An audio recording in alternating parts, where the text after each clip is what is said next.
Oh, shoot.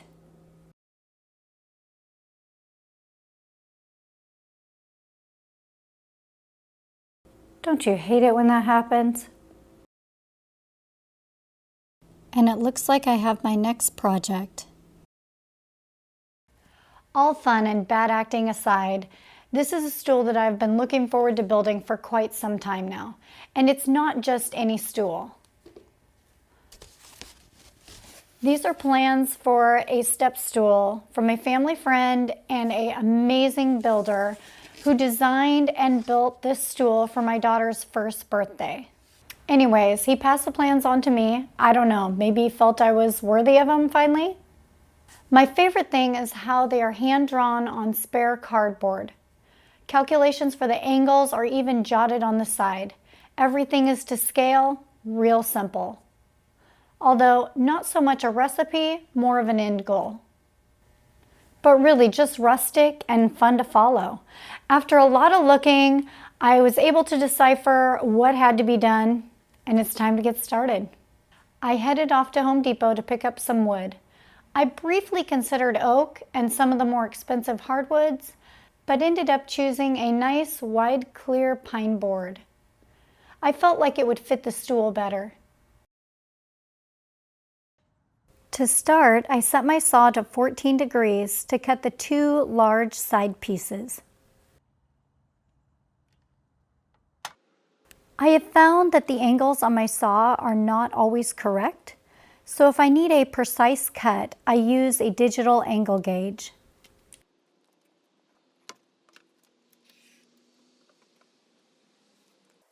Because my saw does not have good dust collection, I like to take it outside. The portable stand I have on it works well for that.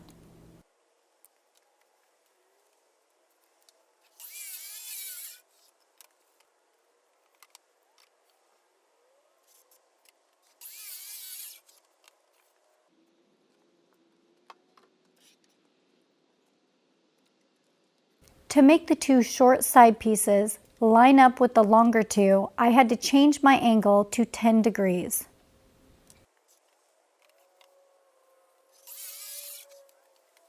And here I'm flipping the board, just trying to maximize it. I couldn't quite get two stools out of it like I'd hoped, but at least I have enough for a good start on a second. Then I moved the blade back to center to cut the top piece.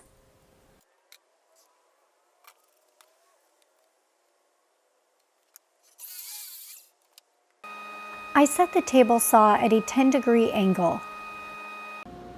You can see the blade at a slight tilt here. This will make the legs sit flat on the ground and flush with the top while also angling out.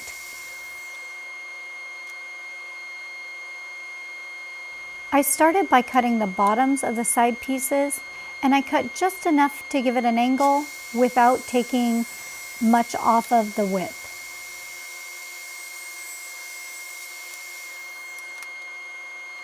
Next, I came back and cut the tops of the boards to get the height I wanted.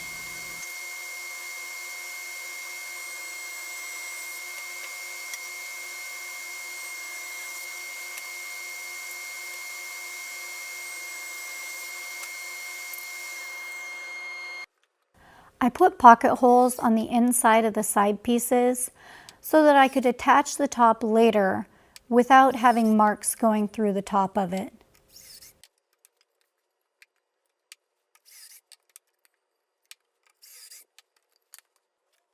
I measured and marked for the screws on the two larger pieces.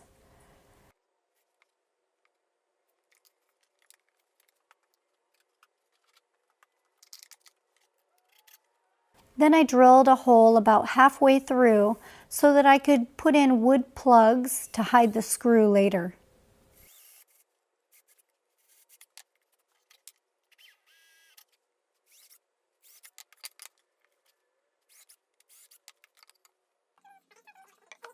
When I got to this point, I realized my side pieces were not lining up. All I can figure is the 10-degree and the 14-degree angle difference is to blame.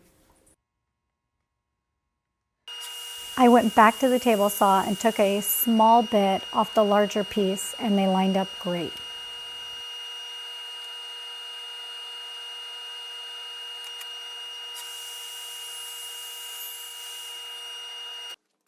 To keep the angles correct throughout this stool, I used another digital angle gauge that I have to set my bandsaw at a 10-degree tilt. I cut a slight curve in each side piece to give it some style and shape. Keep in mind, this could also be done with a jigsaw if you don't have a bandsaw. I smoothed the rough saw marks with 150 grit sandpaper. For the finger grips, I used a 1-inch Forstner bit. I had quite a bit of tear out on the other side, so I should have put a board underneath it.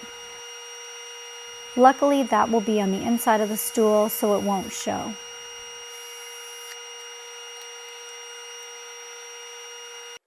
To smooth the edges, I used a 1/8 inch roundover bit.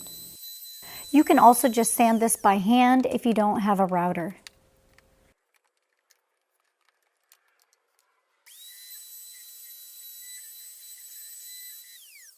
And here you can get a good look at the tear out in the finger grips.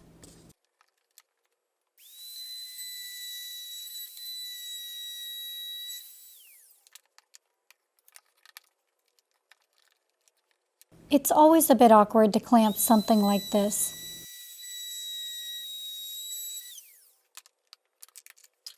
I pre-drilled the holes so that the wood wouldn't crack while putting in the screws.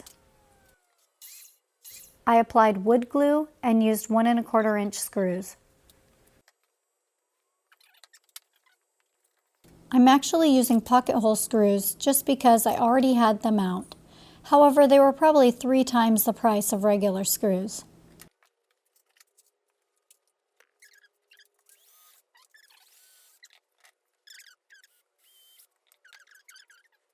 I left my brushes in the house, so I am wiping the glue with my finger. Not ideal, but it got the job done.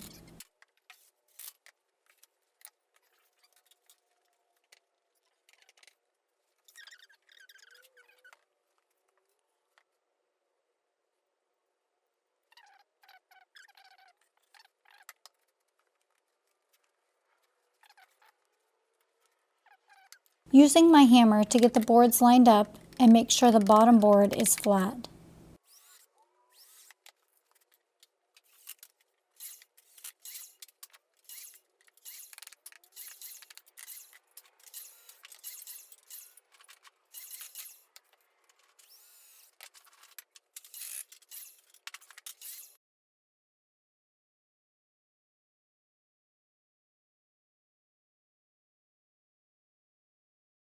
I lined up the top and I marked the inside with a pencil just so I would know exactly where it needed to go. Next, I applied wood glue,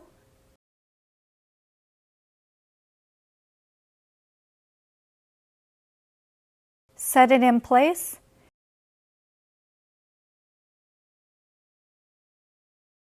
and used 1 1/4 inch screws to hold the top on.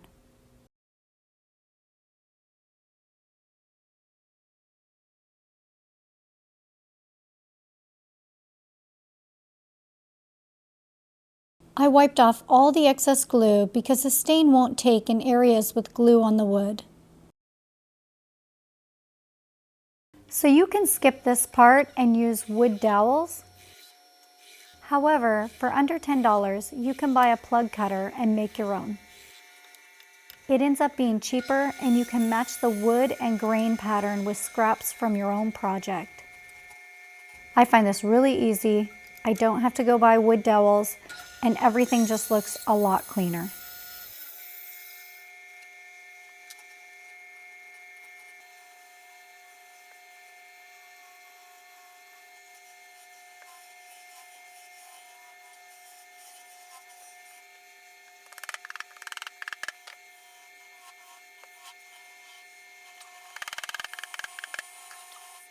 After the glue was dry, I used a flush trim saw to cut the dowel. I just got this saw and was impressed with how well it worked. It didn't leave any marks on my stool and cut really smooth. Now to the sanding. I had some tear out around the wood dowels, most likely from my drill bit, so I used wood filler and sanded it smooth. I sanded the feet individually just to make sure there was no rocking and that it was solid.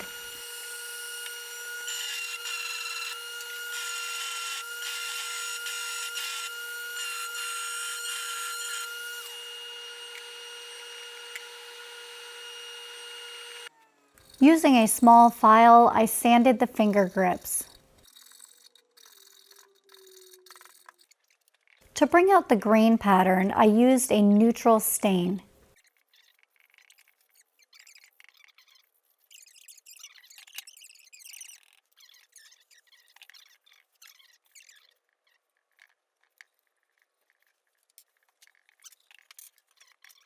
If you like this project, please subscribe so you can catch my next video. And if you'd like to see what I'm working on a more daily basis, you can also follow me on Instagram.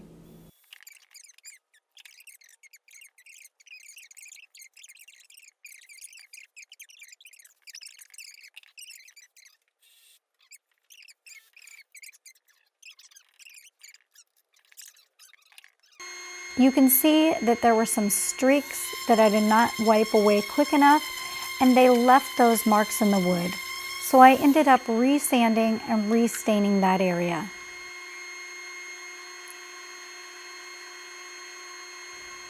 Then I finished by applying 2 coats of polyurethane.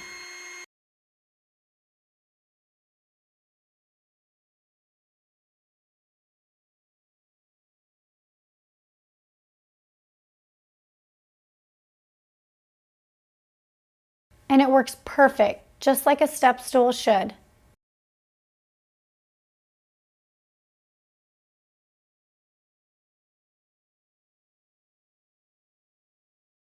Now if you'll excuse me, I have a mess to clean up.